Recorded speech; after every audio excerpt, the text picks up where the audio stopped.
నిమిషాలు మాత్రమే తీసుకుంటానని ఒక్కసారి సూచిస్తూ ధన్యవాదాలు.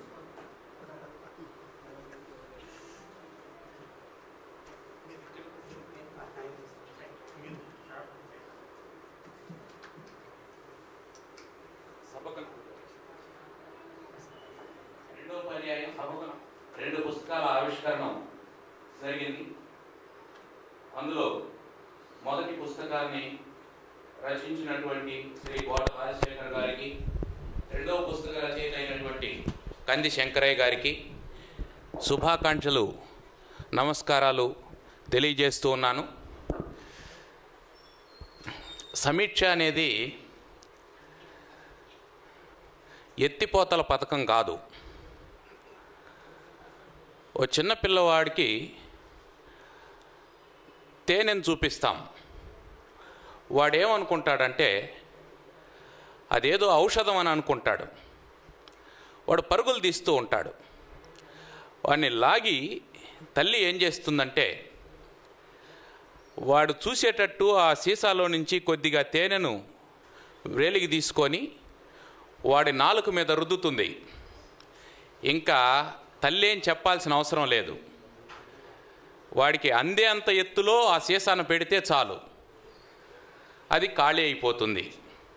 కాబట్టి తల్లి ఏ విధంగా తేనెను పిల్లవాడికి నాలుక మీద రుచి చూపిస్తుందో ఆ విధంగా 1-2 పద్యాలు నేను మీకు రుచి చూపించే ప్రయత్నం చేస్తాను. భానుప్రకాష్ గారు ఇచ్చినటువంటి 10 నిమిషాలని ఖచ్చితంగా పాటిస్తాను. శంకరయ్య గారు జగమెరిగినటువంటి బ్రాహ్మణులు. ఆయన పద్యం రాయడం అనేది ఆశ్చర్యకరమైన విషయమేమీ కాదు. పైగా ఆయన ఒక్కరోజులో శతకం రాయడం కూడా ఆశ్చర్యకరమైన విషయమేమీ కాదు. అయితే ఆశ్చర్యకరమైనటువంటి విషయం ఏమిటంటే ఆ శతకం 6 నెలల్లోపు పునర్ముద్రణకు నోచుకోవడం ఆశ్చర్యకరమైనటువంటి విషయం.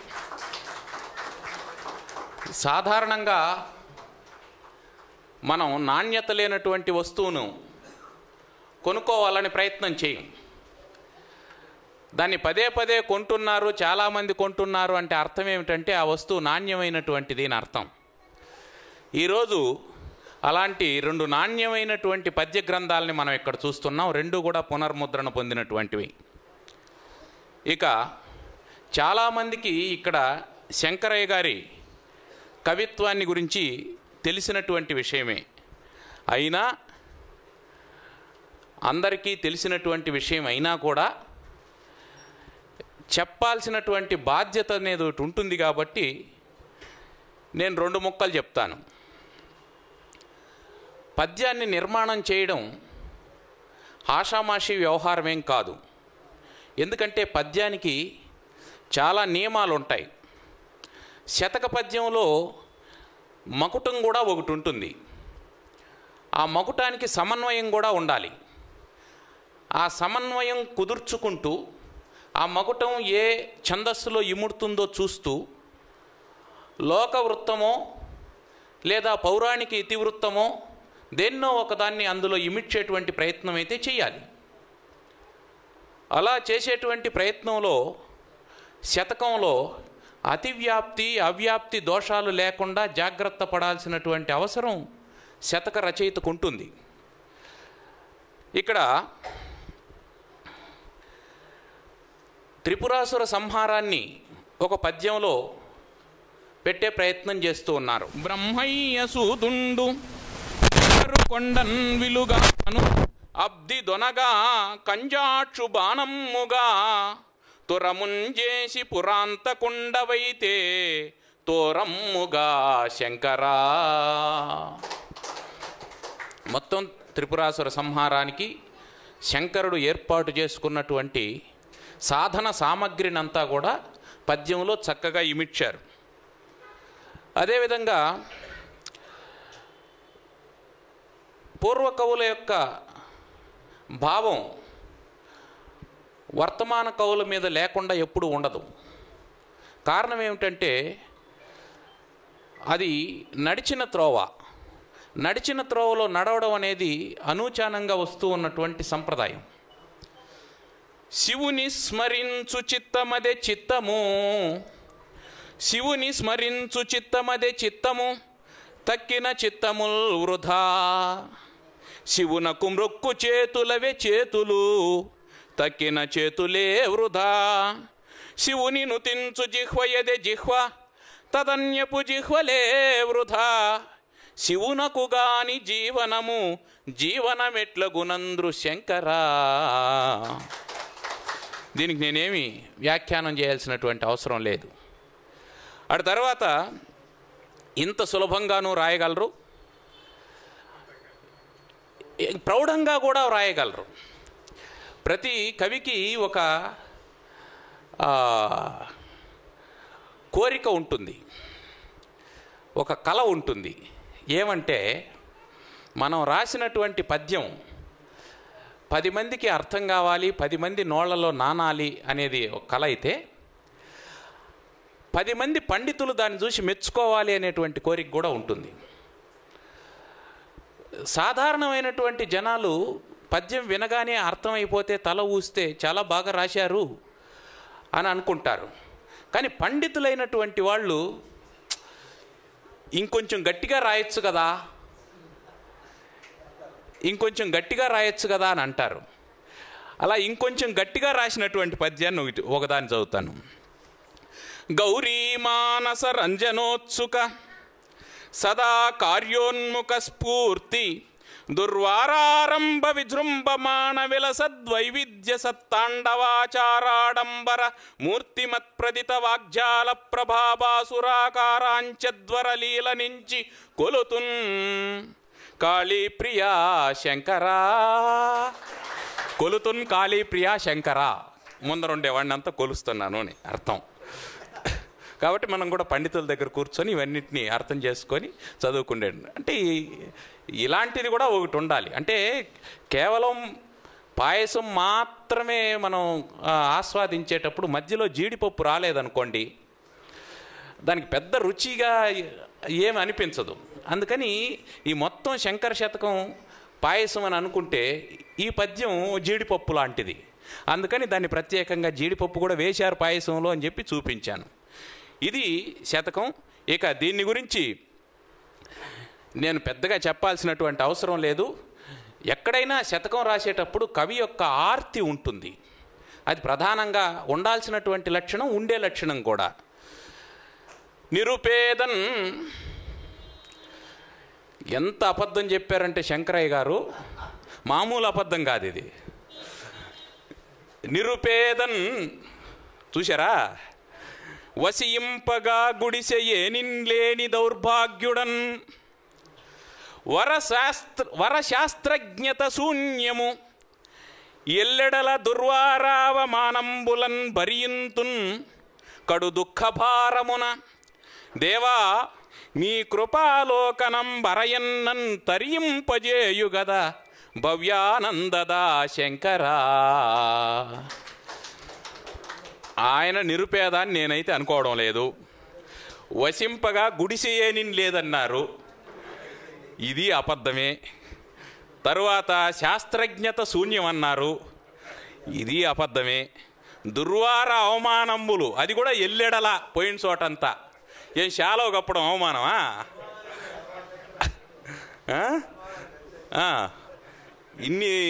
ఇన్ని తప్పులు రాశారు ఆ పద్యంలో, కానీ శంకరుడు అన్నీ చూసుకుంటాడు. సరే, ఆ విధంగా తన ఆర్తిని ప్రకటించినారు ఈ శతకంలో. ఇంతటి గొప్ప పద్యాలు రాశారు. అంటే శతకంలో ఇంకొక ముఖ్యమైనటువంటి విషయం ఏమిటంటే, సమాజం పట్ల ఎంతో కొంత నిబద్ధత కూడా ఉండాల కవికి. ఏదో జరుగుతూ ఉందనో, జరుగుతూ ఉన్న దాని మీద అవగాహనో, అది ఇలా కాకుండా ఇలా జరిగితే బాగుంటుందనో ఒక అభిప్రాయం అయినా ఉండాలి. మరి అట్లాంటిది శంకరయ్య గారికి ఉందా లేదా? పాపాత్ముల్ సెలరేగి దేశమున సర్వశ్రేష్ఠ ససభ్యత దీపాలార్పదలంతురే. దీపాలు ఆర్పుతూ ఉన్నారు. మనం చింతారామకృష్ణరావు గారి పుట్టినరోజుని 2 పుస్తక దీపాలను వెలిగించి జరుపుకుంటూ ఉన్నాం. శంకరయ్య గారు ఏమన్నారంటే దీపాలు ఆర్పుతూ ఉన్నారన్నారు. వివిధ సందేహములన్ రేపిరే చూపేలేని నరుండు సూర్యకర రశ్ముల్ చూడగా నోపునే. చూపేలేని నరుండు సూర్యకర రశ్ముల్ చూడగా నోపునే. స్థాపింపన్ మన ధర్మమీవైన సిద్ధం బౌదువా శంకరా. ధర్మం అడుగంటిపోతూ లుప్తమైపోతూ ఉన్నటువంటి దాన్ని గురించి చాలా చక్కగా ఈ పద్యంలో చెప్పారు. ఇక ఇలాంటి పద్యాలు ఉన్నటువంటి శంకర శతకాన్ని చదవడం, దాన్ని అర్థం చేసుకోవడం, అవసరమైన చోట ఆచరించడం, ప్రచారం చేయడం అనేది సామాన్య మానవుని నుంచి పండితుని వరకు చేయాల్సినటువంటి పనిగా నేను భావిస్తూ ఇక దాని జోలికి వెళ్ళను. 4 పద్యాలు, ఎందుకంటే అందరూ శతావధానం చేసి వచ్చాడు, మొన్ననే శ్రీకాకుళంలో శతావధానం చేశాడు అని చెప్పి అన్నారు. శతావధానం చేసి వచ్చిన తర్వాత కూడా పద్యం చెప్పలేదు అని అంటే బాగుండదు. పద్యం చెప్పకుండా దిగ్గకూడదు వేదిక. పైగా అవధాని అంటేనే ఒక ఎక్స్పెక్టేషన్ ఉంటుంది. అందుకని 2 పద్యాలు చెప్తాను, ఆ తర్వాత దిగేస్తాను. భానుప్రకాష్ గారు ఇబ్బంది లేదు కదా. భక్తి శ్రద్ధల కాన్కగానిడి భవత్పాదంబులన్ గొల్చినన్ ముక్తి గ్రామ నివాస సౌఖ్యముల సంపూర్ణంబుగానిచ్చి నీ వ్యక్తావ్యక్త వరిష్ట రూపమును ప్రత్యక్షంబుగా చూపు చిచ్చక్తి స్వామివి ఒక్క నీవేయటగా సత్యంబుకో శంకరా. ఆయన అన్నదే, నేను ఆయన్ని అడుగుతున్నా. ఈయనట్టన్నాడు, నిజమేనా అని ఆయన అడుగుతున్నాను. క్రొత్త సమస్యతోడ తనకున్ తెలవారును గాని, క్రొత్త సమస్యతోడ తనకున్ తెలవారును గాని లేశమున్ చిత్తము కృంగనేరదు. సమస్యలు వచ్చినప్పుడు చిత్తం కృంగిపోవాలి కదా, కానీ లేశమున్ చిత్తము కృంగనేరదు, కృషించదు మోమున లేత నవ్వు. ఎప్పుడు అదే విధంగా అంతే లేతగా చూడండి. కృషించదు మోమున లేత నవ్వు, కృంగొత్తలతంత సౌరభము గూడిన పద్య విశిష్ట సృష్టికిన్ దత్తవధాన భానువులు దాల్చెడు శంకరు బ్రోవు శంకరా. గురుతర సాహితీ ప్రియము గుత్తకు గొన్న రసార్ధ్రమూర్తి బాసురవర పద్య పుష్పముల చుక్కి మరందము నాను తేటి పంజరమున లేని చిల్క. ఎగిరిపోతా ఉంటాడు, ఎక్కడ అవధానం ఉందంటే అక్కడికంతా ఎగరడమే. పంజరమున లేని చిల్క కృతి చర్చల ఎందున మేటి శంకరాభరణము నిర్వహించు కవివర్యుని శంకరు బ్రోవు శంకరా. జీవితమెల్ల పాఠముల చెప్పిన తీరును మానలేక, అలవాటు పడిన ప్రాణం. జీవితమెల్ల పాఠముల చెప్పిన తీరును మానలేక ఈ జీవిత శేషమున్ ప్రముఖ శిష్య కవీంద్రుల దిద్ది తీర్చు సంజీవని అయిన సద్వ్రతుడు. చెప్పిన పద్య శతమ్ముగొన్న శంకర శతకం. చెప్పిన పద్య శతమ్ముగొన్న నీవేవిధి బ్రోతువయ్య పరమేశ్వరా శంకరు బ్రోవు శంకరా. సరే, శంకర శతకం ఆ సమీక్ష ఇక్కడికి పూర్తయింది. అయితే శంకరాభరణం రాసినటువంటి కవి గారిని గురించి కూడా ఒక్క పద్యం చదివేసి చెప్పాలి కదా, ఔచిత్యం కదా, అది ఔచిత్య విచార చర్చ. లేత తామర కన్న లేత పదంబులనేరి సమాసంబులింపుగూర్చు మృదుభావ భాసిత హృదయాల చమరించు వస్తు వైవిధ్య ప్రవక్తయగును. ననబోడి వడి లతాంతములపై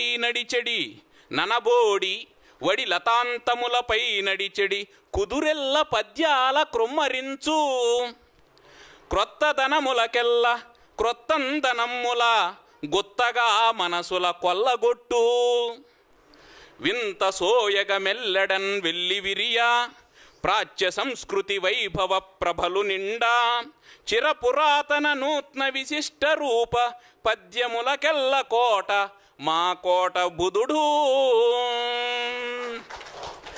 బండరాతికి నైనను గుండె కరుగు బండరాతికి నైనను గుండె కరుగు బెబ్బులికి జింకపై కడు ప్రేమ కలుగు తాలు గింజలు మొలకెత్తు వీలు గలుగు తాలు గింజలు మొలకెత్తు వీలు గలుగు ఎప్పుడు కోట అవధాని పద్య సద్గోష్ఠి వినినా ప్రతిదినమొక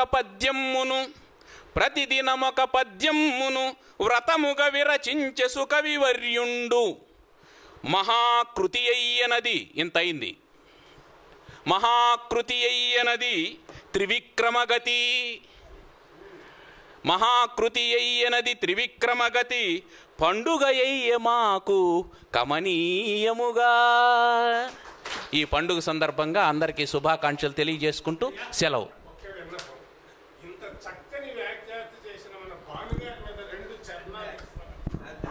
చెప్తాను.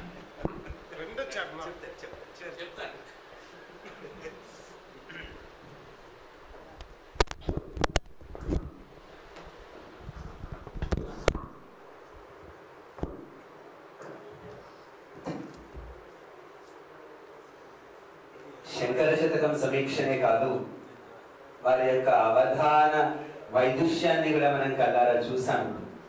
వారి నోట పద్యం రమణీయంగా ఆలపించడం, పదాల కూర్పులో అనవద్యమైనటువంటి నైపుణ్యం కనిపించడం అనేది వారి ప్రతిభకు తాత్కాలంగా మనం చప్పట్లతో అభినందించాల్సింది. ఒకసారి ఆమదాలు అందరం కూడా 2 పుస్తకాల ఆవిష్కరణ జరిగినాయి, 2 పుస్తకాల సమీక్షలు అయిపోయినాయి.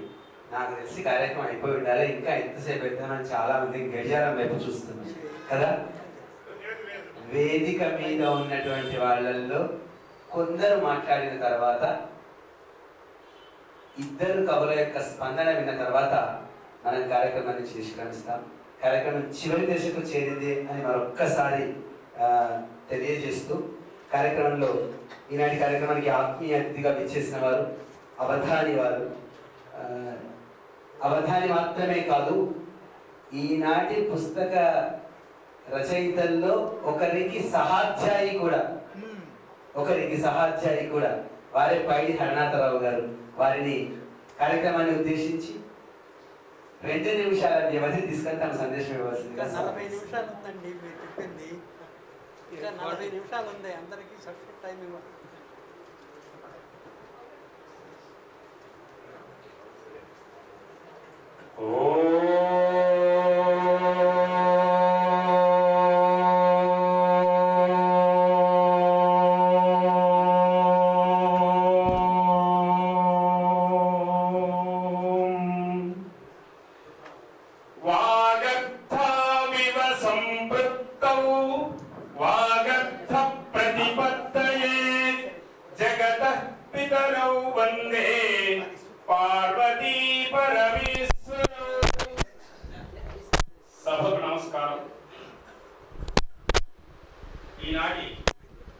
అద్భుతమైన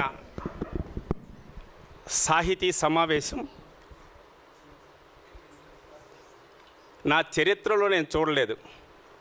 ఇది వాస్తవం. సాహితీ సమావేశం అంటే ఒక 20-30 మంది రావడం, ఏదో ఒకరిద్దరు మాట్లాడడం జరుగుతుంది.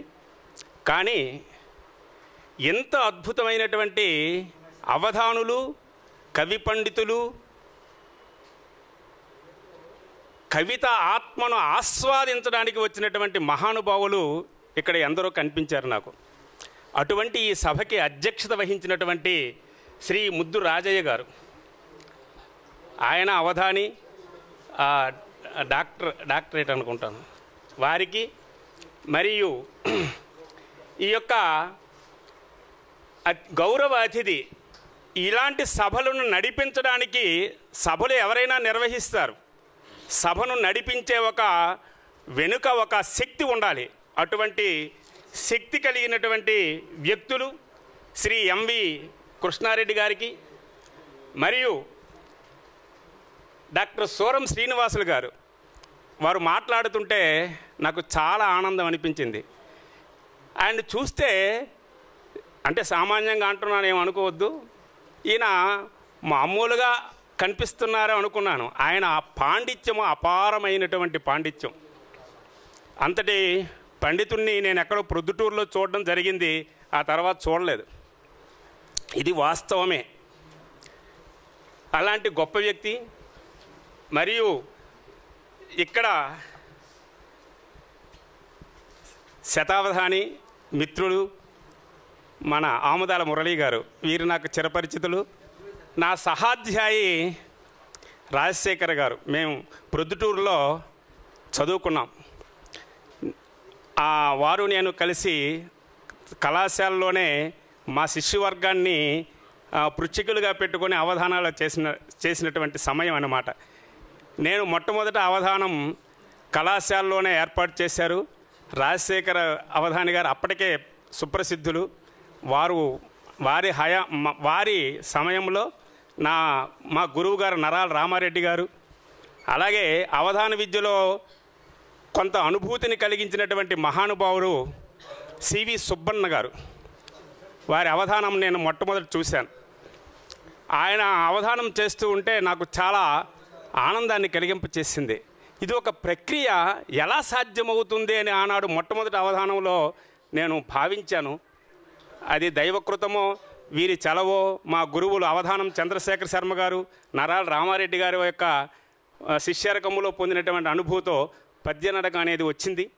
అటువంటి రోజుకొక ద్విత్వ నకార ప్రాసతో ఒక పద్యాన్ని ప్రతిరోజు మాకు ఈ వాట్సాప్లో వినిపించినటువంటి వ్యక్తి చింతా రామకృష్ణ గారు. ఆయన నాకు చిరపరిచితులు. ఇంకా అక్కడ మహానుభావులు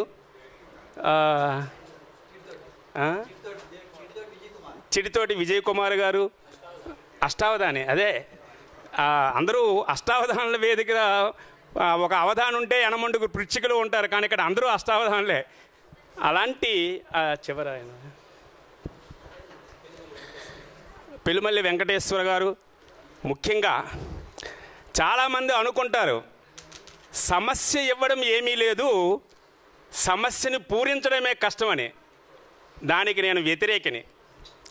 సమస్య ఇవ్వడమే కష్టం. ఈ సమస్యని ఒక్కొక్కరు ఒక్కొక్క రకంగా పూరించాలి. అందరికీ ఆలోచనకి అనుగుణంగా తాను ముందుగా నిర్ణయం చేసుకొని సమస్య ఇవ్వాలి. వ్యతిరేకంగా ఏదో ఒక వాక్యం ఇచ్చేస్తాము, ఎలాగో అవధానే పడతాడంటే కాదు. అవధానిని రంజింప చేసినటువంటి పృచ్ఛకుడు ఎవడయ్యా అంటే సమస్యాపూరణం ఇచ్చినటువంటి గొప్ప వ్యక్తి. అవధానములో దత్తపది, సమస్య ఈ రెండే ముఖ్యమైనటువంటి, మిగిలినవి కాదన్నాం. కానీ అవధాని ప్రతిభను రంజింపచేసి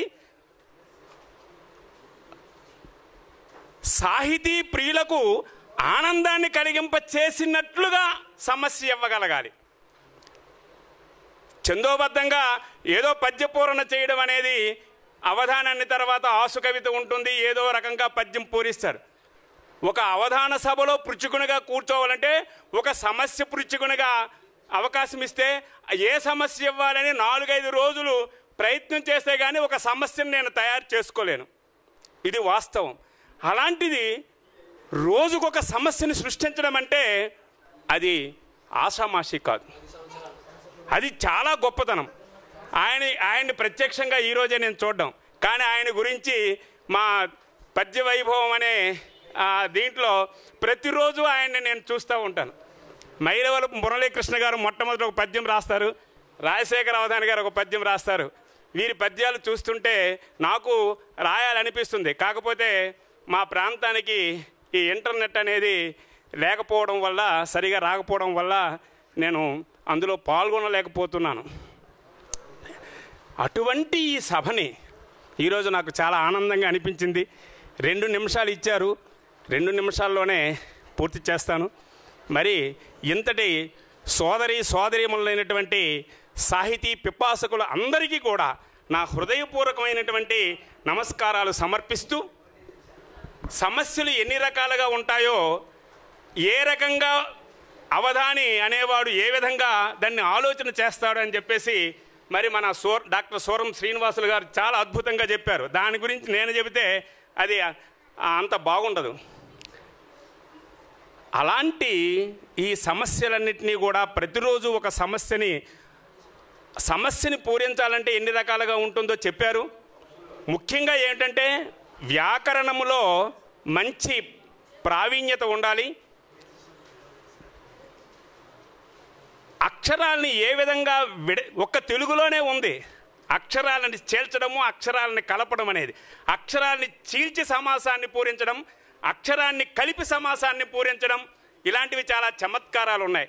అలాంటి చమత్కారాలతో దానికి తోడు భారత, భాగవత, రామాయణాది గ్రంథాలు, ప్రబంధ గ్రంథాలు బాగా చదివినటువంటి వాళ్ళు మాత్రమే ఈ సమస్యాపూరణని అద్భుతంగా మన సోరం శ్రీనివాసులు గారు చెప్పినట్లుగా పూరించగలుగుతారు. లేకపోతే పద్యపూరణ అవుతుంది, సమస్య ఇస్తాడు, ఏదో ఒక ఛందస్సులో పద్యం, ఆ ఛందస్సు అనేది సమస్యలోనే ఉంటుంది. ఒక్కోసారి గోప్తం, ఛందస్సును కూడా గోప్తం చేసి సమస్య ఇచ్చినటువంటి మహానుభావులు కూడా ఉన్నారు. ఇలాంటివి తెలుసుకొని పూరిస్తారు. అవధాని అనే వ్యక్తి రంజింప చేయాలి అంటే సమస్య ఇచ్చినటువంటి పృచ్ఛకుని యొక్క గొప్పతనంలోనే ఉంటుంది. అటువంటి గొప్ప వ్యక్తి మరి మన శంకరాభరణం బ్లాగ్ని ఏర్పాటు చేసినటువంటి వ్యక్తి మరి మన కంది శంకరయ్య గారు. వారిని గురించి నేను నిత్యము చూస్తూ ఉంటాను. ఈరోజు ప్రత్యక్షంగా చూశాను, నాకు చాలా ఆనందం అయిపోయింది. అలాగే ఇక్కడ సోరం శ్రీనివాసులు గారి గురించి నాకు బాగా తెలుసు. ఆయనను కూడా ఈరోజే నేను ప్రత్యక్షంగా చూశాను. ఇక్కడ చాలామంది వ్యక్తుల్ని చూశాను. నాది శ్రీకాకుళం జిల్లా, ఒక చిన్న పల్లెటూరులో ఉన్నాను. కడప జిల్లా ప్రొద్దుటూరులో చదువుకున్నాను. అక్కడ ఈ సాహిత్యం కొంచెం అబ్బింది. ఆ విధంగా ఏదో అవధానాలు, ఒక 70 అవధానాల వరకు చేశాను. 67 సంవత్సరాలు వయసు నాది. రిటైర్ అయిపోయి 9 సంవత్సరాలు అయిపోయింది. ఇది నా పరిస్థితి. ఇక్కడ ఈ రాజశేఖర్ గారు నెల్లూరులో మొదటి గ్రంథం ఆవిష్కరించేటప్పుడు నాకు ఆహ్వానించారు. కొన్ని కారణాంతరాల వల్ల వెళ్ళలేకపోయాను. మళ్ళీ ఇక్కడ పిలిచారు. అయితే ఇక్కడ నా కుమారుడు ఉన్నాడు, ఆయన్ని చూసినట్టుగా ఉంటుంది, వీరి కార్యక్రమానికి వచ్చినట్లుగా ఉంటుందనే ఒక దృక్పథమైనటువంటి భావంతో 2 కార్యక్రమాలు చూసినట్లుగా ఉంటుందని వచ్చాను. ముఖ్యంగా రావడం అయితే ఈయన కోసమే, కానీ ఒక ఉపాధి అనేది ఉంది. ఇక్కడికి వచ్చి ఎక్కడ ఉంటాం, నా కుమారుడు ఉన్నాడు, ఆయన దగ్గరికి వద్దామని, అలాగా వీరి సభలో పాల్గొందామని వచ్చాను. ఇది మరి ఒక్క పద్యం చెప్పేసి నేను ముగించడానికి ప్రయత్నం చేస్తాను. శంకరాభరణం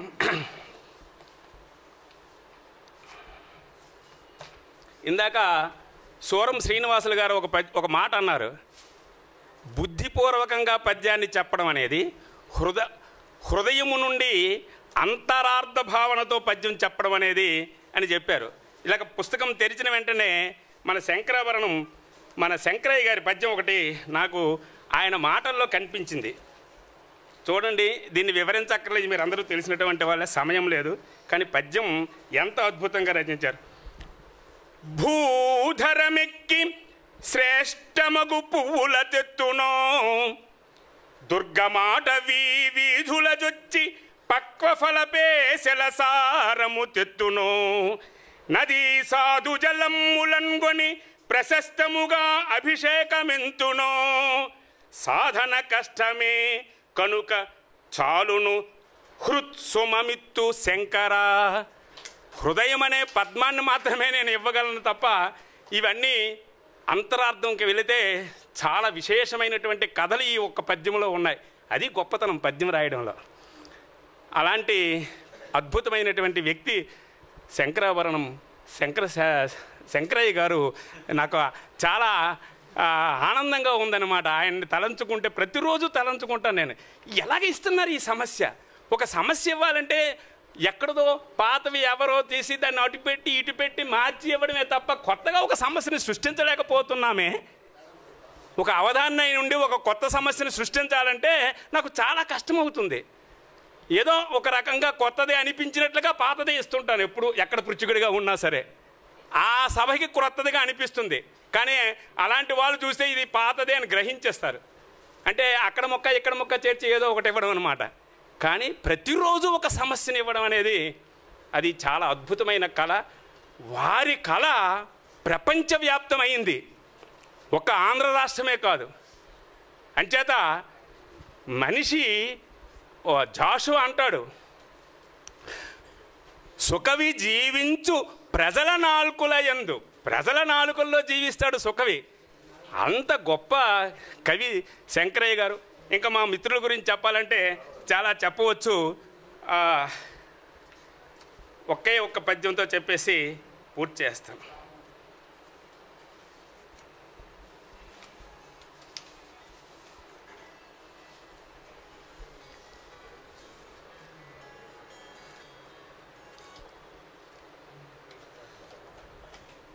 కమ్మని కంఠమున్ గలిగి గానము సేతువు రాగయుక్తి, నిత్యమును శ్రేష్ఠ కావ్యముల ధారణ పట్టుచు నేర్చుచుందువే, నమ్మియు తల్లివాణి చరణముల పద్యములల్లు వాడవై, నెమ్మది సాగుమో సఖుడా నిర్మల కీర్తిని రాజశేఖరా.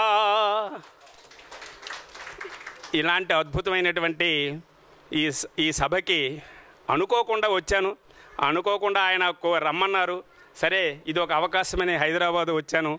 ఎక్కడ ఇది అని తెలుసుకోవడానికి ప్రయత్నం చేసి 5 గంటలకే ఇక్కడికి రావడం జరిగింది. చాలా ఆనందమైంది.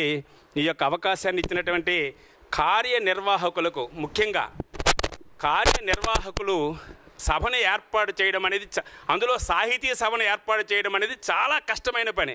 మాట్లాడే వాళ్ళం ఎన్ని గంటలైనా మాట్లాడగలం. నిర్వహణ అనేది చాలా ముఖ్యమైనది, కష్టమైనది.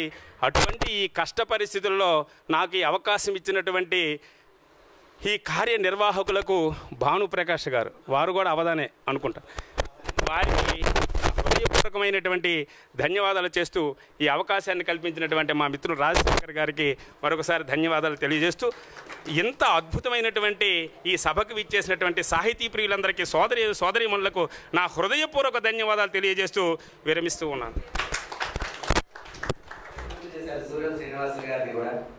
ఈ సందర్భంగా నేను తప్పనిసరిగా బేతవోలు వారిని గుర్తు చేయదలుచుకున్నాను. ఇంతమంది చెయ్యి తిరిగిన అవధానుల మధ్య నేను ఒక పిల్ల అవధానిగా మాట చెప్పదలుచుకునే సాహసం చేస్తున్నాను. మొట్టమొదట వారి ఇంటర్వ్యూలో అంటారు ఒక మాట, అవధానం గణితం లాంటిదే, గణితం బుద్ధి సంబంధి, కాబట్టి అవధాని బుద్ధిపూర్వకంగానే ప్రయోగిస్తాడు. అదే అవధాని కూర్చొని ఒక పద్యం రాస్తే అది అద్భుతంగా కావ్య శైలిలో వస్తుంది. అదే అవధాని పూరణ చెయ్యాలనుకున్నప్పుడు మాత్రం అప్పటికప్పుడు కానిచ్చినట్టుగానే ఉంటుంది అంటారు. నేను చెప్తున్న మాట కాదు, ఇంటర్వ్యూలో ఇప్పుడు మనకి ఇంటర్నెట్లో బేతవోలు గారి ఇంటర్వ్యూ కొడితే వస్తుంది, దాంట్లో చెప్పినటువంటి మాట. కాబట్టి అవధానం చేసేటప్పుడు అవధాని గణితంలో ఆలోచిస్తాడు, బుద్ధిగా ఇంట్లో కూర్చొని పద్యం రాస్తున్నప్పుడు హృదయంతో ఆలోచిస్తాడు. కాబట్టి తెలుగు గణితం రెండింటి మేళవింపే అవధాని అనే మాటను గుర్తు చేస్తూ, ఇంతమంది అవధానులు కూర్చున్న ఈ వేదిక రసరమ్యమైన వేడుక అని మరొకసారి తెలియజేస్తూ, తదుపరి కార్యక్రమంలో పెనుమల్లి వెంకటేశ్వర్లు గారు కేవలం 2 నిమిషాలు మాత్రమే తీసుకొని నిస్సంకోచంగా సూచన పాటిస్తారని అభ్యర్థిస్తూ వారిని స్వాగతిస్తారు.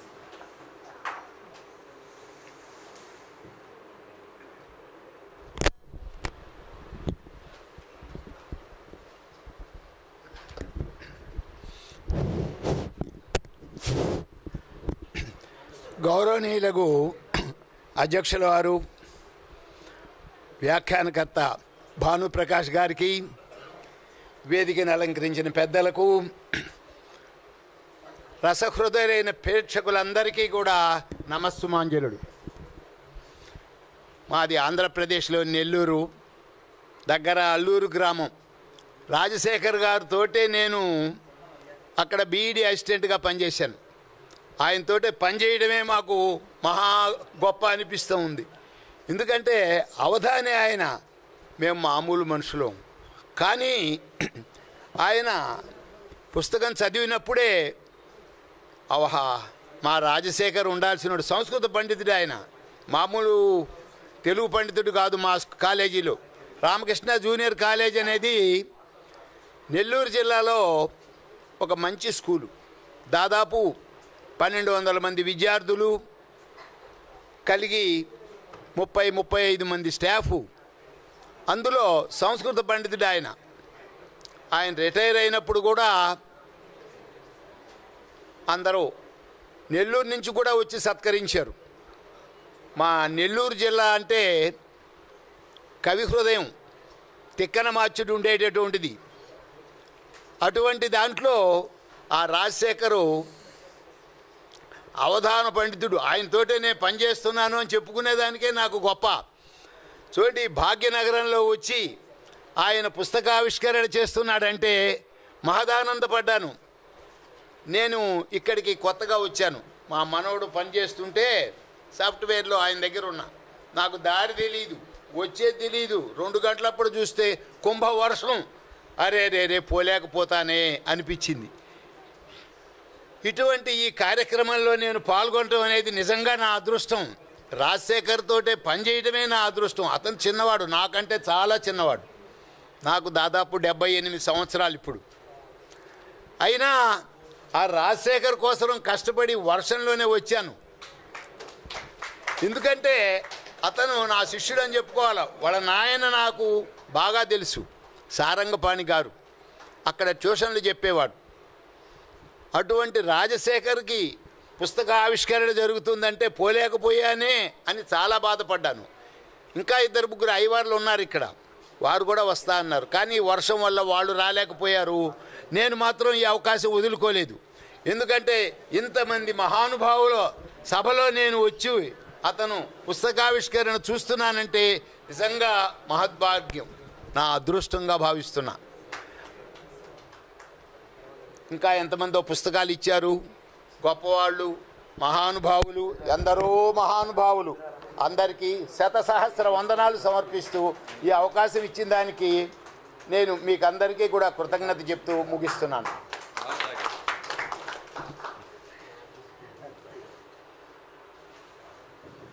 ధన్యవాదాలు సార్. ఆత్మీయ మిత్రుని యొక్క అభినందన అందుకోవడం, వేదిక మీదకి వచ్చిన ఆ మిత్రుని కూడా హృదయానంద భరితమైనటువంటి సన్నివేశం అది. కాబట్టి మిత్రుడు ఎప్పుడూ కూడా స్నేహితుడి యొక్క అభివృద్ధినే కాంక్షిస్తాడు అనే మాట మీ సందేశంలో మేము విన్నాం. తదుపరి దాదాపుగా వక్తలందరూ కూడా పూర్తయినట్లే ఈ కార్యక్రమానికి కేంద్ర బిందువులు 2. ఆ 2 యొక్క మనోగతాన్ని ఇప్పుడు మనం వినబోతున్నాం. ఇంతమంది సాహిత్య రసాస్వాద హృదయులు ఇక్కడికి చేరుకొని ఈ కార్యక్రమాన్ని వారికి కంఠం కొంచెం సహకరించండి, కంఠం సహకరించండి. ఇంతమంది సాహిత్య రసాస్వాద లోలురు ఇక్కడ ఉండడం అనేది ఒక ఔచిత్యం. ఆరవల్లి శ్రీదేవి గారు శ్రీమాల తిరుప్పావై శ్రీవ్రతాన్ని తెలుగులో అందిస్తున్నారు. దీనిని పరిష్కరించింది కూడా గురువు అనాలా, గుగ్గురువు అనాలా, సాంకేతిక గురువు అనాలా, పద్య గురువు అనాలా, ఏది అన్నా అది కంది శంకరయ్య గారే. వారి చెప్తాను, వారి సహకారంతో పరిష్కర్త నేతృత్వ వహించినప్పుడు ఆరవల్లి శ్రీదేవి గారు రచించారు. మేడం ఒక్కసారి మీరు లేచి నిలబెడితే అందరూ ఒక్కసారి. ఈ పుస్తకం మనకు అందుతుంది, మరి కాసేపట్లో అందజేస్తారు వారందరికీ కూడా ఈ పుస్తకాన్ని. ధన్యవాదాలు మేడం. ఎక్కడ పుస్తకావిష్కరణ జరిగినా 4 పుస్తకాలు మన చేతికి వస్తున్నాయి అంటే పుస్తకాలను చదువుదాం. అందరు పెద్దవాళ్ళే ఉన్నారు, చదివే వాళ్ళే ఉన్నారు. మా తరానికి చదవడం మీరే అలవాటు చేయాలి. ఇది మీ మీద ఉన్న గురుతర బాధ్యత. మా తరానికి చదవడం మీరే అలవాటు చేయాలి. అంటే మన ఇళ్లల్లో మీ తర్వాతి తరాన్ని పుస్తకం పట్టనిచ్చే అవకాశాన్ని, వెసులుబాటును మన ఇంటి నుంచే మనం మొదలు పెడితే తప్పనిసరిగా సాహిత్య పండుగలు ఎప్పటికీ జరుగుతూనే ఉంటాయి. ఈ సాహిత్య పర్వాలు దిగ్విజయంగా కొనసాగుతూనే ఉంటాయి అని మరొక్కసారి తెలియజేస్తూ మొట్టమొదట కోట రాజశేఖర్ గారి యొక్క స్పందనను మనం విందాం. వారు విశ్రాంత సంస్కృత ఉపన్యాసకులుగా రామకృష్ణ జూనియర్ కళాశాలలో సేవలు అందించిన, అవధానాలు చేసిన, ప్రతిరోజు బుద్ధిని మనసును రెండింటిని పెనవేసి పద్య పురాణాన్ని చేసిన, ఒక వైదుష్యాన్ని చాటిన గురుస్థానీయులు వారు. ఇంత మంచి ఈ పండుగ వాతావరణం చూసి వారి హృదయంలోంచి పద్య వర్షాన్ని మనం స్వాగతిద్దాం, వారి స్పందనని మనం ఆస్వాదిద్దాం. మీకు సమయం ఏం లేదు సార్, తీసుకోవచ్చు. రైట్. ఎందుకంటే మళ్ళీ నాకు కూడా సమయం ఉందా అని వారు మైకి పట్టాక అడగకుండా ముందే చెప్పాను. లేదు, వాళ్ళకి రైలు ఉంది కాబట్టి సమయం లేదు. వారికి సమయం నేను విధించలేను, ఆల్రెడీ రైల్వే శాఖ విధించేసింది.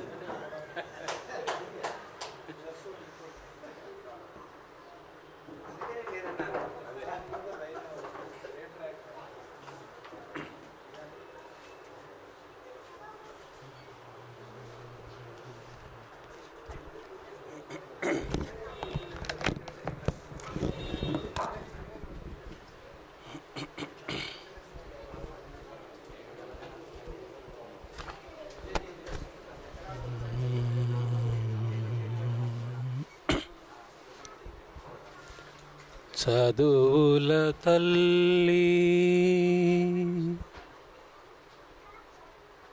చదువుల తల్లి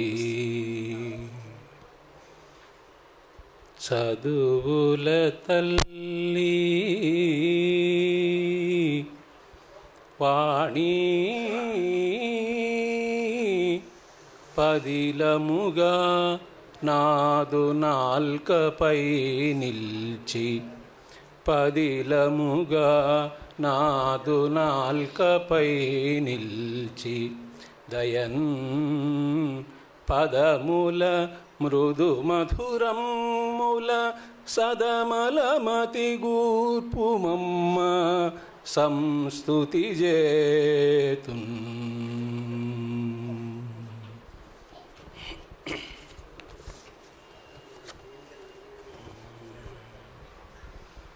ఈరోజు నిజంగా నా జన్మ ధన్యమైనటువంటి రోజు. ఎంతోమంది మహనీయులు, పెద్దలు వేదికను అలంకరించినటువంటి వారందరూ కూడా రోజుకోపద్యం శంకరాభరణం అనేటువంటి గ్రంథం గురించి గొప్పగా చెప్పారు. ఏదో కొద్దిగా తెలిసినటువంటి వాడిని కాబట్టి వినయంగా అందరికీ కూడా నమస్కారాలు. ఇంత సమయం ఉండి నన్ను ఆశీర్వదించేదానికి ఉన్నటువంటి పెద్దలందరికీ కూడా నమస్కారాలు. ఈ పుస్తకావిష్కరణ నెల్లూరులో జరిగింది, మళ్ళీ ఇక్కడ జరిగింది. మరి ఔసుల్ భానుప్రకాష్ గారు చెప్పారు ఆ ఆనందం ఏమిటో అనేది. మీరు కూడా నా ముఖంలో ఆ ఆనందాన్ని గమనించే ఉంటారు. ఇప్పుడు మీకు అందరికీ ధన్యవాదాలు తెలియజేస్తూ, ముఖ్యంగా చిన్నపిల్లలు కూడా పద్యాలు ఆలపించారు ఆనందంగా. అవి కూడా ఎంతో ఆనందదాయకాలు. ఆ తర్వాత రాజుగారు సంతోషపడితే ఒక అగ్రహారం ఇస్తారట, కవి సంతోషపడితే ఒక పద్యం బహుమానంగా ఇస్తారట అని విని ఉన్నాను. అట్లాగా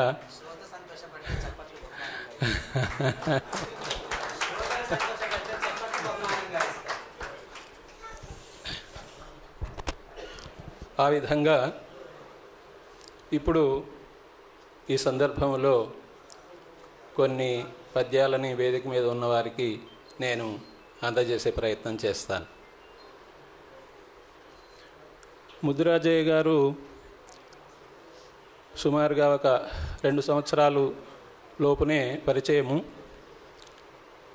ఒక ప్రసంగం విన్నారు, కొన్ని పద్యాలు చూచారు, కానీ అద్భుతంగా నా గురించి చెప్పారు. అష్టావధానులు, సభాధ్యక్షులు. వినినారు ఎప్పుడో నా ప్రసంగమును సంప్రీతిన్, వినినారెప్పుడో నా ప్రసంగమును సంప్రీతిన్, ముదం మందుచున్ కనినారెప్పుడో నాదు పద్యములా వీకన్ గౌరవాధ్యక్షులై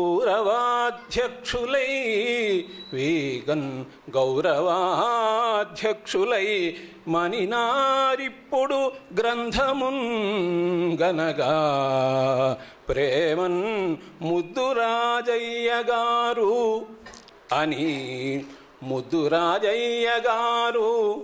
అని ఈ మేటివధాని నెంచి మనసారన్ మృక్కెదన్ భక్తిమై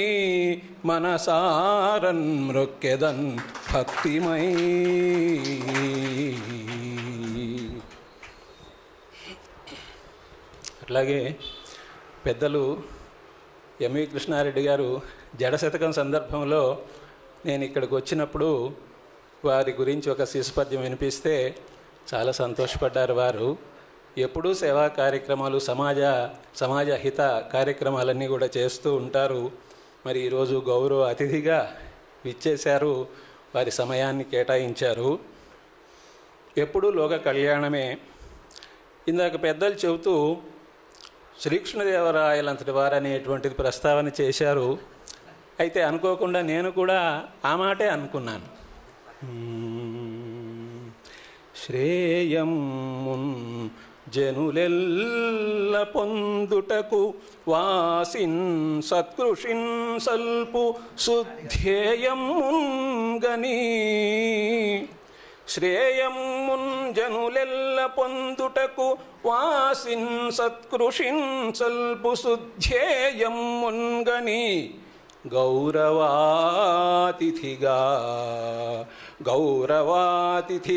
సత్తేజమ్ముతో నుండి శ్రీ రాయల్వోలె వెలుంగుచుంటివిట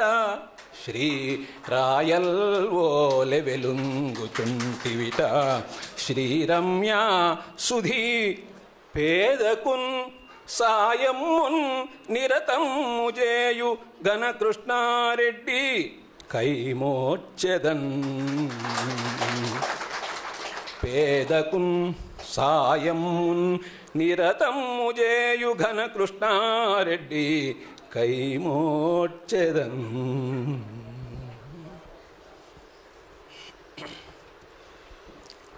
పుట్టినరోజు వేడుకను మన మధ్యలో జరుపుకుంటూ కన్నుకు ఈ మధ్య ఆపరేషన్ అయినా కూడా చింతా రామకృష్ణారావు గారు విచ్చేశారంటే వారి ఔదార్యం ఎంత గొప్పదో. వారికి పుట్టినరోజు శుభాకాంక్షలు తెలియజేసుకుంటూ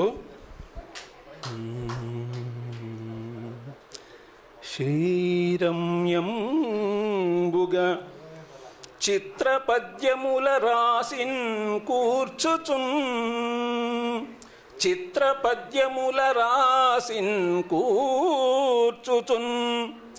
సర్వదా ధారాళముగా కైతలల్లుచును చేతఃప్రీతి చేకూర్చుచున్ మేరల్లేని కృపంచలంగు ఘనుని ఆత్మీయాతిథిన్ రామకృష్ణారావున్ గుణమాన్యు చిత్ర కవితా సమ్రాట్టు కీర్తించదన్. ఆత్మీయాతిథిన్ రామకృష్ణారావున్ గుణమాన్యు చిత్ర కవితా సమ్రాట్టు కీర్తించదన్.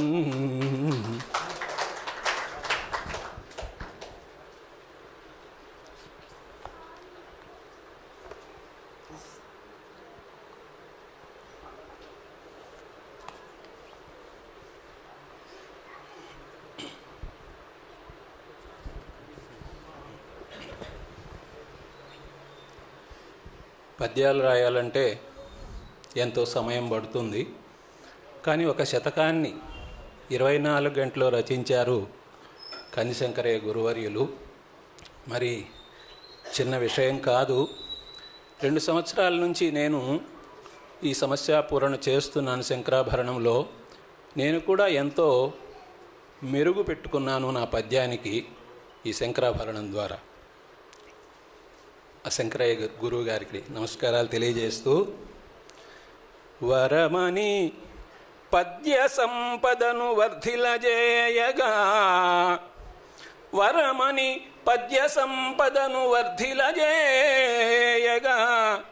భవ్య శంకరాభరణమునందు, భవ్య శంకరాభరణమునందు పద్యముల వ్రాయుట నేర్పెడి కంది శంకరయ్య. భవ్య శంకరాభరణమునందు పద్యముల వ్రాయుట నేర్పెడి కంది శంకరయ్య. రచనలన్ పురోగతిని హాయిగా పొందితినయ్యా, రచనలన్ పురోగతిని హాయిగా పొందితినయ్యా. మీకు సంబరమున గూర్తు అంజలుల పద్యనుతుల్ కొనుమయ్యా సద్గురు.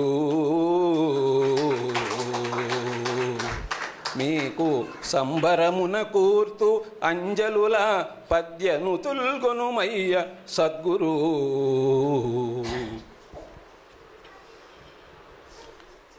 ఇంతవరకు మీరందరూ కూడా గొప్ప పాండిత్యం కలిగిన గురువర్యులు అని సూరం శ్రీనివాసులు గురువు గారి గొప్పతనాన్ని తెలుసుకున్నారు. ఈ సభలో ఇంకా ఎక్కువగా వారి ఉపన్యాసము వారు సమీక్ష చేశారు.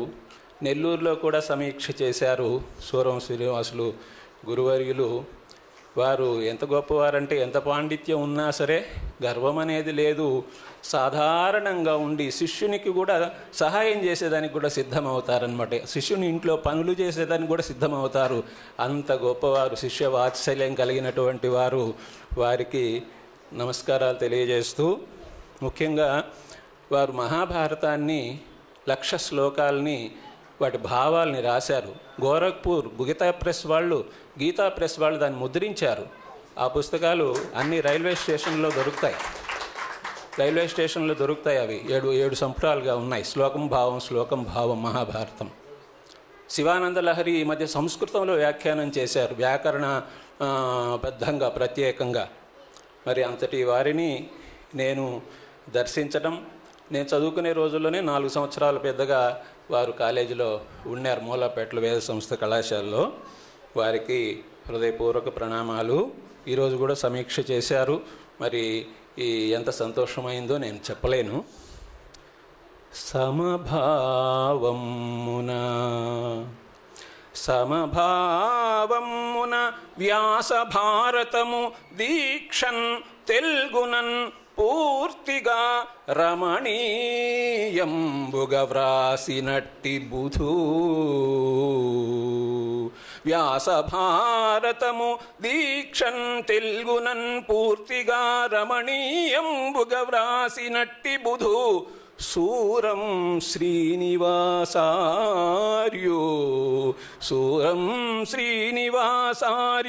ధీరమతో వెల్గు శతావధాని సుమతిన్ ప్రజ్ఞానిధిన్ పుత్రభావముతో శిష్యుల జూచు సద్గురుని. పుత్రభావముతో శిష్యుల జూచు సద్గురుని సంభావించి నే మ్రొక్కెదన్.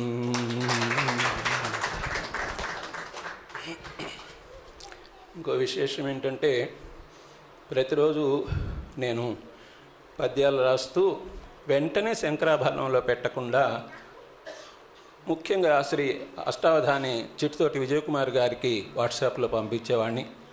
వెంటనే ఫోన్లో మాట్లాడేవాడిని.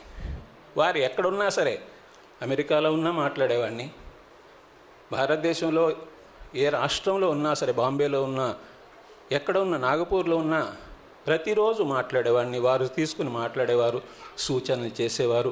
వారు అట్లా సూచన చేసిన తర్వాత బాగుంది అని భుజం తట్టిన తర్వాత నేను శంకరాభరణంలో పెట్టేవాడిని. అటువంటి అవకాశం తర్వాత గురువుగారు సూరం శ్రీనివాసులు గారి దగ్గర నుంచి కూడా నాకు లభించింది. నిజముగా నాదు పద్యముల నిత్యము చూచుచూ సంస్కరించుచున్ భుజమును తట్టుచుండా పరిపూర్ణ ప్రశంసలనందుచుంటి. శంకరాభరణంలో అందరూ బాగున్నాయి ప్రశంస చేసేవారు. దానికి కారణం ఇట్లా చిట్టుతోటి విజయకుమార్ గారు, సూరం శ్రీనివాసులు గారు, వీరందరూ కూడా దాన్ని సరిదిద్దపట్టి సంస్కరించుచున్ భుజమును తట్టుచుండ పరిపూర్ణ ప్రశంసలనందుచుంటి.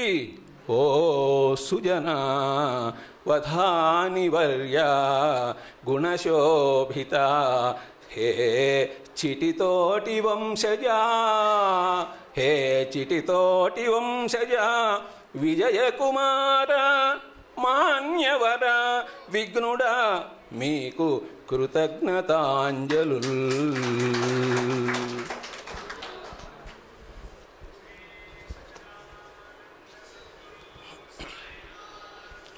ముఖ్యంగా శతావధానాలు చేసేవారు కూడా వచ్చి సభల్లో పద్యాలు బాగున్నాయి అంటున్నారంటే అది నా యొక్క అదృష్టము, నా భాగ్యము అని నేను అనుకుంటూ ఉన్నాను. గ్రంథ సమీక్ష, శంకర శతకం గ్రంథ సమీక్ష చేశారు మరి ఆముదాల మురళి గారు. ఈ సందర్భంలో వారికి ఒక పద్యం సమర్పణ. వీరు అవధాన కళానిధి బిరుదం కలిగినటువంటి వారు. పోలికలేని రీతుల అపూర్వముగా అవధానవాణి మిమ్మేలా, పోలికలేని రీతుల అపూర్వముగా అవధానవాణి మిమ్మేలా, శతావధాని గ్రహించుచూ చెప్పెడి పద్యరాసిన్ అందాలను నిల్పునట్టి అవధాన కళానిధి. పద్యరాసినందాలను నిల్పునట్టి అవధాన కళానిధి సన్నుతించెదన్ లీలగా ఆముదాల మురళి మధుగాత్ర నమస్సుమాంజలు.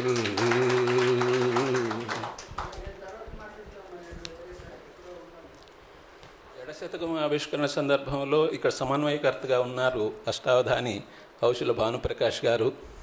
మరి వారు ఈరోజు కూడా చక్కగా సమన్వయకర్తగా ఉన్నారు. అవధానం చేయడం, పద్యాలు రాయడం తెలుసు, కానీ సమన్వయం చేయడం అనేటువంటిది నాకు తెలియదు. వారు చక్కగా సమన్వయం చేస్తున్నారు. వారికి ప్రత్యేకంగా ధన్యవాదాలు. అవధానముల జేయుచు అవలీల సమన్వయములనద్భుత రీతిన్ కవితా సభలను గూర్చెడి అవుసుల భానుప్రకాశ ఆత్మీయనతుల్. కవితా సభలను గూర్చెడి అవుసుల భానుప్రకాశ ఆత్మీయనతుల్. ముఖ్యంగా నా మీద అన్నపరెడ్డి వారికి ఎంత అభిమానమో చెప్పలేము. ఫోన్ చేస్తే చాలు ఆనందంతో మాట్లాడతారు. హైదరాబాద్కి రావాలి, కార్యక్రమం ఏర్పాటు చేస్తాను అంటూ ఉంటారు. మరి సమయం వచ్చినప్పుడు తప్పకుండా జరిగి తీరుతుంది.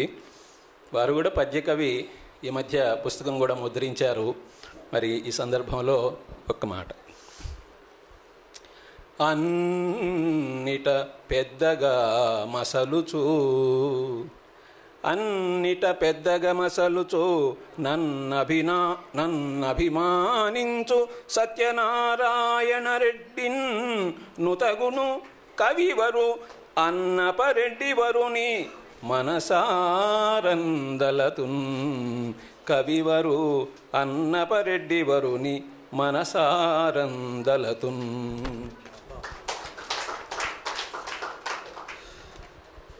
ఈ సందర్భంలో వీరికి తోడుగానే మాచపోలు శ్రీధర్రావు గారు ఇక్కడే ఉన్నారు. నమస్కారం అండి. మాస్త్రి అంటూ ఉంటాం.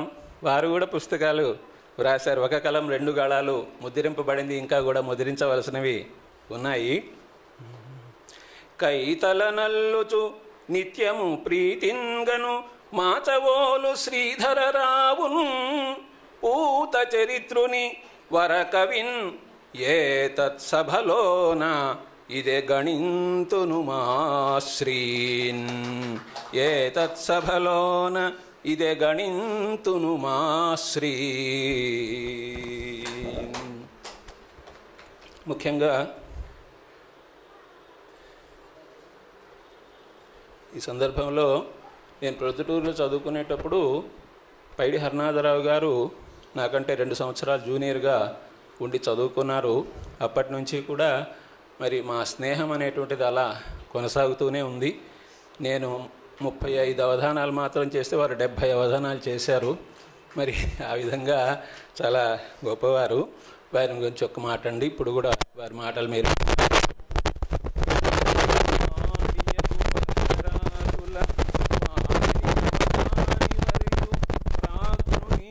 సుకవిన్ పై హరనాథరావును నేడిదే కీర్తింతు మిత్రు నిర్మల హృదయున్. అట్లాగే నెల్లూరులోంచి ఇప్పుడు నన్ను ఆలోచిస్తూ ఉంటారు పెనుమల్లి వెంకటేశ్వర గారు. వారు నా గురువు. పాఠాలు చెప్పారు కూడా.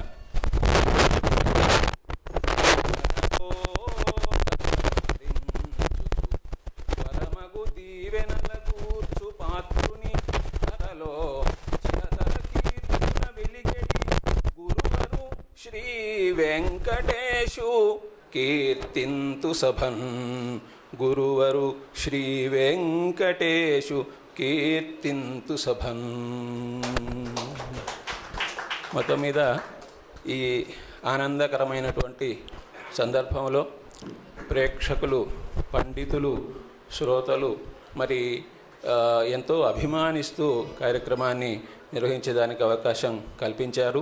మరొక్క మారు పెద్దలకు మరి ముందున్నటువంటి శ్రోతలకు అందరికీ కూడా, మహిళామణులకు అందరికీ కూడా నమస్కారాలు, పిల్లలకు ఆశీస్సులు, హృదయపూర్వక ప్రణామాలతో నా మాటలు పూర్తి చేస్తున్నాను. ధన్యవాదాలు సార్. ధన్యవాదాలు సార్. ఆహార్యంలో నిరాడంబరత, మాటల్లో సౌజన్యం, ఆ రెండు ఒక్కచోట కలగలిస్తేనే కోట రాజశేఖర్ గారు. పలికితే పద్యం. మామూలుగా 8 మంది పేర్లు ఉటంకిస్తూ 8 మందికి ధన్యవాదాలు అంటే 1 నిమిషంలో అయిపోయేది. కానీ అది కాదని పద్యం మీద వారికి ఉన్నటువంటి అభిమానాన్ని చూపడానికి అది ఒక నిదర్శనంగా మనం భావించాలి. పద్యం ఇట్లాంటి వారి వల్ల పరిణమిల్లుతుంది అనడానికి వారి వారసత్వాన్ని భావితరాలు స్వీకరించాల్సిందిగా కోరుతూ తదుపరి స్పందన అందజేయవలసిందిగా శంకరయ్య గారిని స్వాగతిస్తున్నాను. ఎందుకంటే వారు ఎట్లాగో ఎక్కువ సమయం తీసుకోరు, అది అందరికీ జగమెరిగిన సత్యం. శంకరయ్య గారు మైక్ పట్టుకుంటే 1 నిమిషం, 1.5 నిమిషం పూర్తయింది అంటారు. కాబట్టి మనకి ఇంకా బాధే లేదు. కార్యక్రమం చివరి అంతానికి చేరిందని స్వాగతిస్తూ కేంద్ర బిందువుల్లో ఒకరు వారు. ఇంతమందికి గురుతులీలు, గురువులకి గురువుగా పేరు పొందిన వారు. వారి స్పందనను మనం వారి నోట విందాం. అందరికీ నమస్కారం. ఈ శంకరాభరణం ప్రతిరోజు సమస్య ఇచ్చేటువంటి నియమం పెట్టుకొని 10 సంవత్సరాలుగా ఒక్కరోజు కూడా నాగా లేకుండా నిర్వహిస్తూ ఉన్నాను. వాస్తవానికి ఇది నేనేదో నా కాలక్షేపానికి పెట్టుకున్న వ్యవహారమే తప్ప నేనేదో భాషా సేవ చేస్తున్నాను, తెలుగు పద్యాన్ని ఉద్ధరిస్తున్నాను అనే మాటలైతే నేను చెప్పలేను. ఎంతోమందికి దీనివల్ల రాష్ట్ర వ్యాప్తంగా ఉభయ రాష్ట్రాల్లోనూ, దేశంలోనూ, విదేశాల్లోనూ ఎంతోమంది మిత్రులు నాకు లభించారు. అందులో కొందరు మీకు శిష్యులమంటారు, కానీ నేను వాళ్ళని శిష్యులుగా కాదు మిత్రులుగానే భావిస్తూ ఉంటాను. తర్వాత సూరం వారు ఒక విషయం చెప్పారు. దీనికి శంకరాభరణం అనేటువంటి పేరు. అయితే 2008లో రిటైర్ అయిన తర్వాత 2009 ప్రారంభంలో ఈ బ్లాగ్ అనేది ఒకటి నడపవచ్చు, పెట్టవచ్చు అనే సంగతి తెలుసుకొని ఓ పత్రికలో బ్లాగ్ ఎట్లా ప్రారంభించాలి అని జ్యోతి వలభోజు గారు సూచనలు ఇస్తే వాటి ప్రకారంగా ఓ బ్లాగ్ స్టార్ట్ చేశాను. మొట్టమొదట తెనాలి రామకృష్ణుని నరసింహ కృష్ణరాయల కరమరుదగు కీర్తి వెలయు ఆ పద్యం ప్రతిపదార్థాలతో పెట్టాను. తర్వాత ఏం చేయాలి? ఒక సంవత్సరం దాకా దానికి జోలిపోలేదు. అప్పుడు ఈ సమస్యలు ఇవి ఆలోచన లేదు నాకు. అందుకని నా పేరు శంకరయ్య, నాకు ఇది ఆభరణము, అందులోనూ శంకరాభరణం అనే సినిమా అంటే అభిమానం ఎక్కువ. అందుకని కలిసి వస్తుంది అని శంకరాభరణం అనే పేరైతే పెట్టడం జరిగింది. ఒక సంవత్సరం తరువాత ఈ సమస్యలు ఇవ్వాలి అనే ఆలోచన వచ్చింది. దాని ప్రకారంగా సమస్యలు ఇస్తూ ఉన్నాను. ప్రారంభంలో అందరినీ ఆకర్షించడం కోసం గళ్ళనుడి కట్టు, చమత్కార పద్యాలు, బొమ్మ ఇచ్చి పద్యం రాయమనడం, ఇట్లా రకరకాల విన్యాసాలు, గారడి విన్యాసాలు అనుకోండి, ఇవన్నీ చేశాను. క్రమక్రమంగా నాకు ఈ సమస్య పూరణలు చేసే వాళ్ళ సంఖ్య పెరిగేసరికి వాళ్ళకు స్పందించాలి అని అంటే మిగతావి తగ్గించుకోవాల్సి వస్తున్నది. అందుకని ఒక్కొక్కటి అన్నీ తగ్గించేసి ఇప్పుడు కేవలం సమస్య పూరణ. అప్పుడప్పుడు నెలకొకసారో నెలకు 2 సార్లు దత్తపది, న్యస్తాక్షరి, నిషిద్ధాక్షరి ఇవి చాలా రేరుగా ఇస్తూ ఉంటాను. అందుకని ఆ తర్వాత నిజమే శంకరాభరణం అనేది ఒక సంగీత ప్రాధాన్యమైనటువంటి బ్లాగుకో, శివభక్తిని ప్రబోధించే బ్లాగుకో పెట్టాలి అసలు ఆ పేరు. కానీ సాహిత్యానికి, అందులోనూ సమస్యా పూరణలకు సంబంధించిన బ్లాగుకు పెట్టవలసింది కాదు. కానీ అది ఇప్పుడు ఎంత పాపులర్ అయింది అంటే శంకరాభరణం అంటే చాలామందికి ఇప్పుడు నా బ్లాగే గుర్తుకొస్తుంది. ముందు కొన్ని రోజులు గూగుల్లో తెలుగులో టైప్ చేసి సెర్చ్ చేస్తే మొట్టమొదట నా బ్లాగ్ వచ్చి తర్వాత శంకరాభరణం సినిమా గురించి వచ్చేది. అది ఇప్పటికీ 22.5 లక్షల వ్యూస్ అంటారు దాన్ని. చూసిన వాళ్ళు కాదు, చూశారు. ఒక మనిషి 100 సార్లు చూశాడు అనుకోండి, అది 100 కూడా లెక్కకు వచ్చేస్తుంది. ఒక మనిషి చూసినట్టు కాదు. ఇప్పుడు 22.5 లక్షల సార్లు ఆ బ్లాగును చూడటం జరిగింది. ఇదంతా మిత్రుల సహకారము. ఈ సహకారంతోనే మొట్టమొదటిసారిగా జడకందాలు మాకందాలు పుస్తకాన్ని ప్రచురించి ఇక్కడే ఆవిష్కరించుకోవటం జరిగింది. ఆ తర్వాత శంకరాభరణం ప్రచురణలు అనే పేరుతో ఇప్పటికి 14 పుస్తకాలు ప్రచురించడం జరిగింది. అది నేను చేసిన పొరపాటేమో అనిపిస్తుంది. ఏది డిటిపి చేయడం, తీసుకోవడము. ప్రతి ఒక్కరు నా దగ్గరికి వచ్చి మీరే చేయాలి, మీరు చేస్తే తప్పులు ఉండవు, మీరు చేస్తే బాగుంటుంది అంటే, లేదయ్యా నేను మానేద్దాం అనుకుంటున్నా. ఇది ఒక్కటి చేసి మానేయండి, నా ఒక్క పుస్తకం చేసి తర్వాత మానేయండి. ఇది ఇట్లా అది ఏదో మెడకుబడ్డ పాము కరవక మానదు అన్నట్టుగా అయిపోయింది. దాని నుంచి బయట పడదాము అంటే, ఎందుకంటే నాకు అసలు ముఖ్యమైనవి బ్లాగు, వాట్సాప్ సమూహము. అందులో వాళ్ళు రాసే పద్యాలకు నేను స్పందించాలి. బాగున్నాయా, ఏం దోషాలు ఉన్నవి, వ్యాకరణ దోషాలు కానీ ఛందో దోషాలు కానీ ఏమైనా ఉంటే చెప్పి సవరణలు సూచించడం చేయాలి. ఈ డిటిపి వల్ల బ్లాగుకు సమూహానికి అప్పుడప్పుడు సమయం కేటాయించలేకపోతున్నా. అందులోనూ నాకు ప్రయాణాలంటే చాలా ఇష్టం. ఎక్కడికన్నా వెళ్ళాలి అంటే ఓ సాకు దొరికితే చాలు. ఫలానా చోట అవధానం జరుగుతున్నది అంటే వాళ్ళు ఎవరో తెలియదు, వాళ్ళు పిలిచింది కాదు. అది ఎంత దూరమైనా, శ్రీకాకుళమైనా, విజయనగరమైనా, కర్నూలైనా నేను పోతాను. దూరభారాలు లెక్క చేయకుండా రిజర్వేషన్ ఉందా, లేకుంటే కష్టమవుతుంది కదా, ఇదేమి లేదు, పోవటం అంతే. అది ఒకసారి రాజమండ్రి, వారి పేరు పుల్లాభట్ల నాగశాంతి స్వరూప, ఆమె అవధానానికి వెళ్ళి తిరిగి వచ్చేప్పుడు రాజమండ్రి నుండి వరంగల్ వరకు ఒక్క కాలు మీద నిలబడాల్సి వచ్చింది. కనీసం 2 కాళ్ళ మీద కూర్చునే స్థలం కూడా దొరకలేదు. అంత క్రిక్కిరిసి ఉన్నది ఆ రైలు డబ్బాలు. అది విజయవాడ వచ్చిన తర్వాత ఖాళీ అవుతాయేమో, సీటు దొరుకుతుందేమో అని ఇట్లా అనుకుంటే ఎక్కడ లేదు. మొత్తం నిలబడి ప్రయాణం రాత్రంతా, మళ్ళీ ఆ రాత్రి ప్రయాణం చేయాల్సి వచ్చింది. ఇది ఇప్పుడు రాజశేఖర్ గారు, వారు ఏ క్షణాన ఏ ముహూర్తాన శంకరాభరణంలో అడుగుపెట్టారో, వారికి ఎవరు పరిచయం చేశారో తెలియదు. కానీ వారి పద్యాలు మురళీకృష్ణ గారు, మైలవరపు మురళీకృష్ణ గారు అవధాని, తిరుపతిలో ఉంటారు, వెంకటగిరిలో ఉద్యోగం చేస్తారు, వారు పరిచయం చేశారు. రాజశేఖర్ గారి పద్యాలు ఉదయమే వస్తూ ఉండేవి. అవి మిగతా వాళ్లకు మార్గదర్శకంగా ఉండేవి. సమస్యను ఎట్లా విరవాలి, ఎట్లా సమస్యా పూరణలలో ఉండే పద్ధతులు ఏమిటి, వీరి పద్యాలు చూసి నేర్చుకున్నటువంటి వాళ్ళు చాలామంది ఉన్నారు. వారి పుస్తకాన్ని డిటిపి చేసే అదృష్టం నాకు కలిగింది. ధన్యుణ్ణి. నన్ను ఇంతగా ఆదరిస్తున్నటువంటి మీ అందరికీ నా ధన్యవాదాలు తెలియజేస్తూ విరమిస్తున్నాను. ధన్యవాదాలు. ధన్యవాదాలు సార్. ఆభరణం అనే ప్రస్తావన వచ్చిన నాలుగు చెప్పిన తర్వాత నేను తదుపరి అంకానికి వెళ్తాను. ఆ శివుడికి నాగులు ఆభరణం,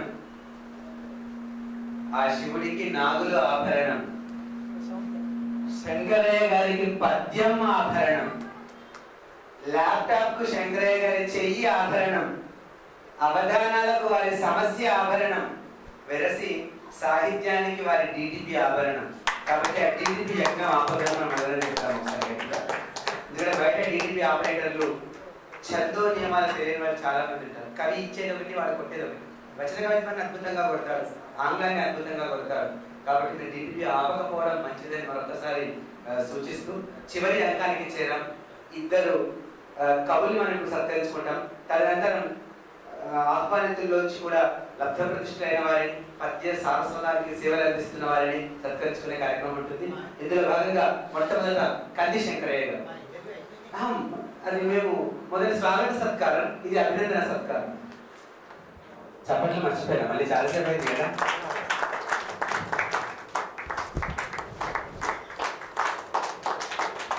పద్య సారస్వతానికి జరుగుతున్న సత్కారంగా మనం దాన్ని భావిద్దాం. సమస్యకు జరుగుతున్నటువంటి సత్కారం అది, పద్య పఠితలకు జరుగుతున్న సత్కారం అది, ఒక గురువుకు జరుగుతున్న సత్కారం అని భావిస్తూ కంది శంకరయ్య గారికి ధన్యవాదాలు. తదుపరి కోట రాజశేఖర అవధాని గారు.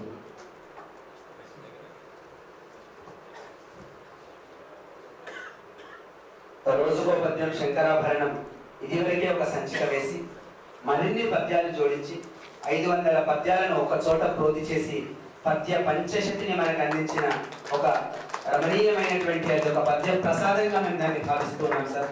ఆ పద్య ప్రసాదాన్ని అందించినందుకు ఆ మీ హృదయ ప్రసాదానికి ఈ సత్కారం. ధన్యవాదాలు. తదుపరి శ్రీ గట్టి కృష్ణమూర్తి గారిని వేదిక స్వాగతిస్తోంది. సార్, తెలుగు సాహిత్యానికి మీరు అందిస్తున్నటువంటి సేవలు, భక్తి టీవీలో పలికేద భాగవతమట అనే కార్యక్రమం వస్తుంది, మనం చూస్తూనే ఉన్నాం ఆదివారం. ఆ కార్యక్రమం వెనుక మీ కృషి కూడా తాగి ఉందని మరొకసారి గుర్తు చేస్తూ వారికి సత్కారం. తదుపరి మాసబోలు శ్రీధరరావు గారిని స్వాగతిస్తూ ఉన్నాం. Welcome sir. పద్యం కోసం అక్షర సిద్ధ్యం చేస్తున్నటువంటి పద్య ప్రేమికులకు జరుగుతున్న సత్కారం. వేగంగా ధన్యవాదాలు సార్. వారి తర్వాత డాక్టర్ నల్లవోలు నరసింహారెడ్డి గారిని సన్మాన పీఠం స్వాగతిస్తోంది సార్.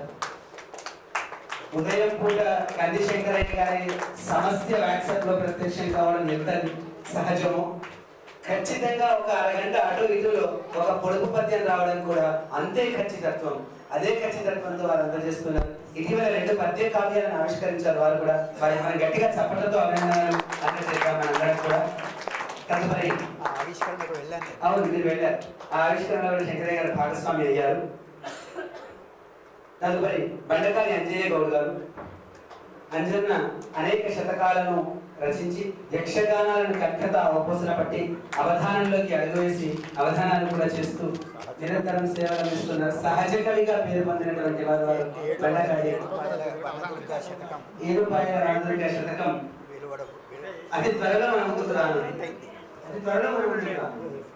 ధన్యవాదాలు అంజన్న. తదుపరి విట్టుబాబు గారు. 6వ తరగతి చదివి గొప్పవారు అయ్యారు. విట్టుబాబు గారు లేరు. నమస్కారం. ఎక్కడ టీ శతకాన్ని మనకు అందించిన వారు. ఎందుకంటే టీ తాగితే ఎంత ఆహ్లాదం కలుగుతుందో వారి టీ శతకం కూడా అంతే ఆహ్లాదకరంగా సాగిపోయింది. వారికి ధన్యవాదాలు. వారి తర్వాత అన్నపరెడ్డి సత్యనారాయణ రెడ్డి గారు సిద్ధంగా ఉండాలి. నిర్వహణలో భాగంగా ఏం చేద్దాం చెప్పండి సార్, ఏ కార్యక్రమం సార్ మనకు హాజరు మనం చేద్దామంటారు. గరికవాడి నరసింహారావు గారు పద్యం చెప్పారు, అందరికి గుర్తున్న పద్యం అది. భక్త దొరకవచ్చు, భోక్త దొరకవచ్చు, ఇంకొకరు దొరకవచ్చు, కానీ దాత దొరుకుంటే ఆ రోజు ధరణి ఎందుకు అంటారు. కాబట్టి తన వంతు బాధ్యత భుజాన్ని వేసుకునేవారు అన్నపరెడ్డి గారు, మరికృష్ణారెడ్డి గారు. వారి చేతుల మీదుగా వారికి సత్కారం జరగడం ఒక ఔచిత్యం అది. వారి తర్వాత మహమ్మద్ షరీఫ్ గారు ఉర్దూ మాతృభాషగా కలిగి ఉండి తెలుగులో శతకరచనలు చేస్తున్నందుకు ఈ సందర్భంగా డాక్టర్ శ్రీనారాయణ గారి గుర్తు తెచ్చుకోవాలి.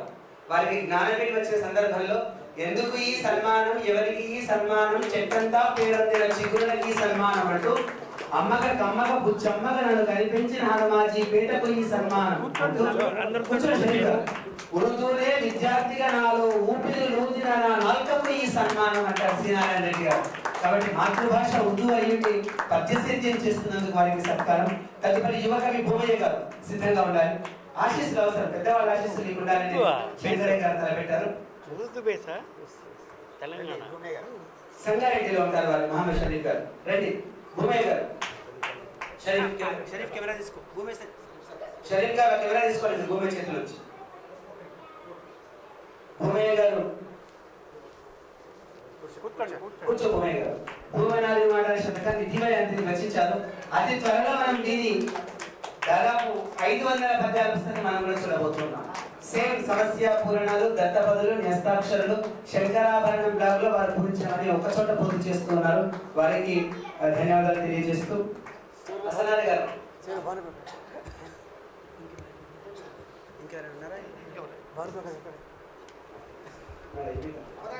కార్యక్రమం ఇంత రమణీయంగా నిర్వహించినటువంటి ఇద్దరు కేంద్ర బిందువులకు, అట్లాగే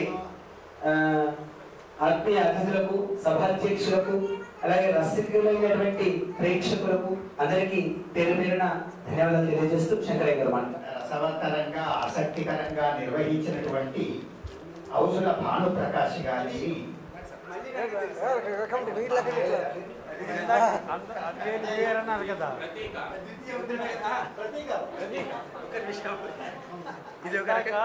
ప్రతీకారం ఒకటి, ద్వితీయ ముద్రగా ఒకటి, రెండో సత్కారం కూడా.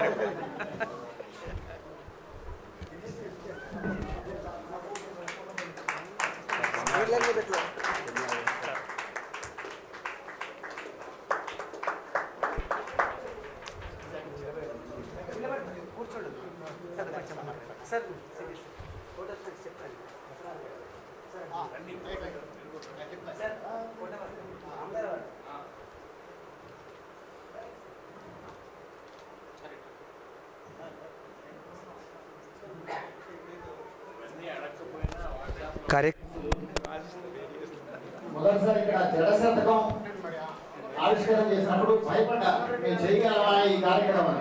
ఎందుకంటే ఉభయ రాష్ట్రాల నుంచి 60 మంది కవులు వచ్చారు. పెద్దలు కృష్ణారెడ్డి గారు వచ్చి అన్నారు, సత్యనారాయణ ఇక్కడ పెట్టావు, ఇంతమంది కవులు 2 రాష్ట్రాల నుంచి వస్తే మన హాల్ పెద్ద హాల్ ఉంది, దాములు పెట్టుకోండి సభ, మీకు ఇంత ఇరుకుగా బయట ఉంటున్నారు 20 మంది అని చెప్పారు. ఎంతో ధైర్యాన్ని ఇచ్చారనమాట. ప్రతి మీటింగ్ వచ్చి మన ఆశీస్సులు చేస్తారు వారి కృతజ్ఞతలు. తర్వాత ఇక్కడ కార్యక్రమం రాజశేఖర్ గారు ఆ మీటింగ్కి వచ్చి ఆ పుస్తకాన్ని కూడా ఇక్కడే ఆవిష్కరణ చేయాలని చెప్పారు. నేను భయపడ్డాను చేయగలనా అని. మా ఫ్రెండ్ మాచవల్ శ్రీధర్రావు గారు సహకరించాడు. తర్వాత ఇక్కడ ఈ హాల్ ఎప్పుడు మనకు ఫ్రీ చేస్తున్నారు కవి సమ్మానాలకి, పండితులకి ఎవరికైనా. ఇప్పుడు కొత్తగా ఏంటంటే ఈ పక్కనే మా క్లబ్లో 2 రూములు మనకి ఫ్రీగా ఇచ్చారు. నిన్నే వాళ్ళు రిజర్వేషన్ పెట్టుకొని రామకృష్ణారెడ్డి గారు, విజయభాస్కర్ రెడ్డి గారు వాళ్ళ టీమంతా మీటింగ్ పెట్టుకొని ఈ కవులకి పండితులకి మనం సహకరించాలని చెప్పి మీరు ఎప్పుడు మీటింగ్ పెట్టుకున్నా 2 రూములు మేము ఫ్రీగా ఇస్తామని ఫ్రీగా ఇచ్చేసారు. వారికి చాలా ధన్యవాదాలు తెలియజేస్తున్నాము. మనం ఇంతవరకు ఆకలితో తెలియలేదు, ఎందుకంటే పద్యాల ఆహారం తెలుసుకున్నాం. మొదటి స్టార్ట్ అయిన మా గురువర్యులు గట్టి కృష్ణమూర్తి గారి శిష్య బృందం వచ్చి ముందు అల్పాహారం పెట్టారు రాగానే, దాంతో ఆకలి మర్చిపోయారు అందరూ. తర్వాత అష్టాగాని ముద్దు రాజయ్య గారికి, కోట రాజశేఖర్ గారికి, కల్లి శంకరయ్య గారికి, చిట్టోడి విజయకుమార్ గారికి, ఆమోదారి మురళి గారికి, ఔసుల భానుప్రకాష్ గారికి, సూరం శ్రీనివాసులు గారికి, మా గాంధీ గారికి, మా ఎక్కువ సహాయ గాంధీ గారికి, రామ్మోహన్ గారికి, ప్రార్థనా గీతం పడిన పద్మావతి గారికి, మా షరీఫ్ గారికి, మా బౌడిపాటి గారికి అందరికీ నమస్కారాలతో అందరూ మేము ఇప్పుడు మధ్య అల్పాహారం చిన్నపిల్లలు ఇచ్చిన తర్వాత పెద్దలు పండితులందరూ అనల్పాహారం ఇచ్చారు. కానీ ఇప్పటిదాకా ఆగలేదు, ఇప్పుడు ఆగిపోయిందంటే ఆగ తెలుస్తుంది. మా అనల్పాహారం కూడా తీసుకుని మమ్మల్ని సంతోషపడాలని కోరుతూ చూపిస్తున్నాం.